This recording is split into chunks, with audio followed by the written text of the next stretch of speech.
अस्सलाम वालेकुम नाजरीन। बात कर लेते हैं ईरान इसराइल तनाज़े के ऊपर।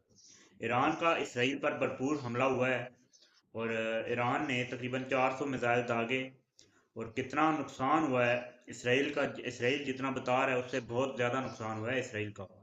उस पर बात करेंगे गुज़िश्ता रोज़ पीटीआई के होने वाले एहतजाज के ऊपर भी और सुप्रीम कोर्ट की कार्रवाइयों के ऊपर भी।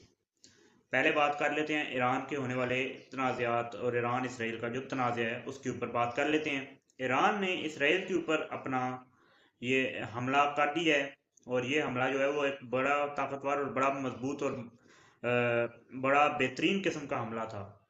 और इस हमले में क्या हुआ, इस हमले में इसराइल किस हद तक नाकाम हुआ और इसराइल की नाकामी क्यों हुई, इस पर बात करेंगे। इसराइल जो है वो बड़ा दावा करता है कि अमेरिका का बनाया हुआ पैट्रियट जो एयर डिफेंस सिस्टम है, आयरन डोम जिसे इसराइल अपने मुल्क के अंदर कहता है।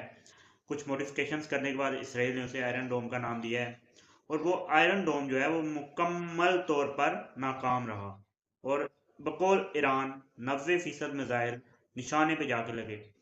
एक मिसाइल दिखाया जा रहा था जो मुसाद के हेडक्वार्टर के बिल्कुल 1500 फुट के फासले पर गिरा और उसके अलावा बकौल ईरान 3 एयर बेसें उनकी तबाह हुई हैं।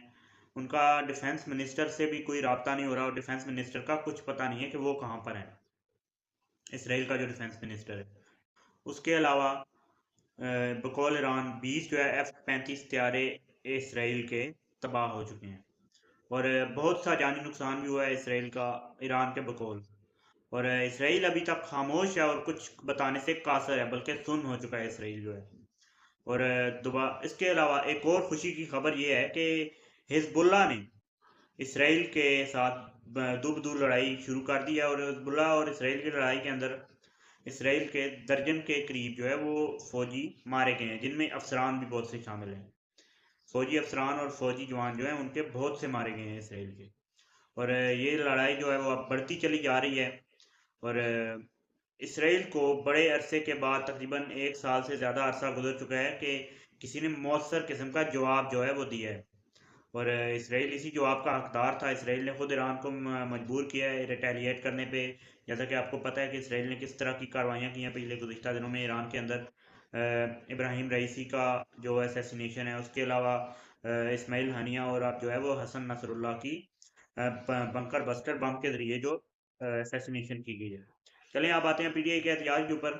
गुज़िश्ता रोज़ 3 शहरों के अंदर पीटीआई ने अपना एहतजाज रिकॉर्ड करवाया है और एहतजाज मौसर भी था और मौसर नहीं भी था। कोई बहुत बड़ी तादाद अवाम की नहीं थी, लेकिन अवाम जितनी भी तादाद थी उन्होंने बड़े मौसर तरीके से लड़ा है और MNAs और MPs पीटीआई के और लिए जो जितने भी लीडर हैं तीनों शहरों के अंदर उन्हें उठाया गया है हुकूमत ने, जैसा कि हर बार होता है और जैसा कि इस मुल्क में होता चला आ रहा है।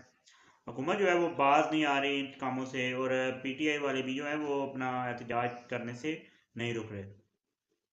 अब क्योंकि मुल्क के अंदर काफ़ी ज़्यादा अदम इस्तेहकाम आ चुका है सियासी तौर पर और हम जो है वो अंदरूनी लड़ाइयों से ही बाज नहीं आ रहे, बल्कि आप देख सकते हैं दुनिया कहाँ तक पहुँच चुकी है।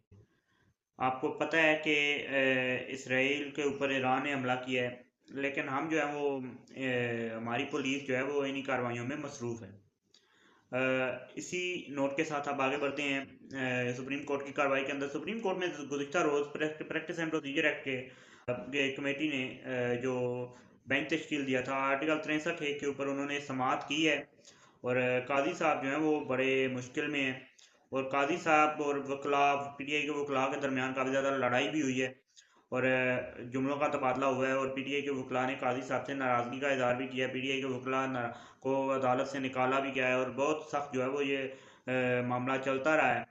इसके साथ साथ उसके बाद पीटीआई के वकला ने बाहर एहतजाज भी किया है और पीटीआई के वकला ने काजी साहब को भी कहा है कि हमारे 300 वकला बाहर इंतज़ार कर रहे हैं और बल्कि 500 का नाम लिया गया। 500 वकला जो है वो एहतजाज के लिए तैयार हैं और ये जो है हम किसी सूरत अमेंडमेंट जो है वो नहीं होने देंगे। लेकिन काजी साहब ने भी पीटीआई के वकला को कड़ा जवाब दिया है और ये अब काजी साहब और पीटीआई की लड़ाई जो है वो जारी है। इस पर भी देखते हैं कहाँ तक ये जाती है। फिलहाल के लिए इतनी। चैनल को सब्सक्राइब, वीडियो को लाइक कर दीजिए। मुझे दीजिए इजाज़त। अल्लाह हाफ़िज़।